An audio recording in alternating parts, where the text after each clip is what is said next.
Alright, here's just the pinion gear with the lock ring. You can see lock ring's in place down there. So if I press on the pinion gear from underneath, I'm getting some in and out play, but I don't know that that's a problem. There's also a little bit of back and forth play. You can see it right there. I think you can probably can't really hear it too well, but try to be able to see. Like it turns smoothly,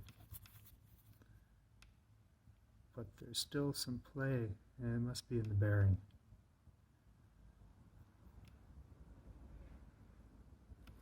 I can't really see very well whether or not the play is coming from the bearing or whether it's coming, I mean the gear itself fits very tightly into the bearing, so I have to believe that's the bearing that's moving around.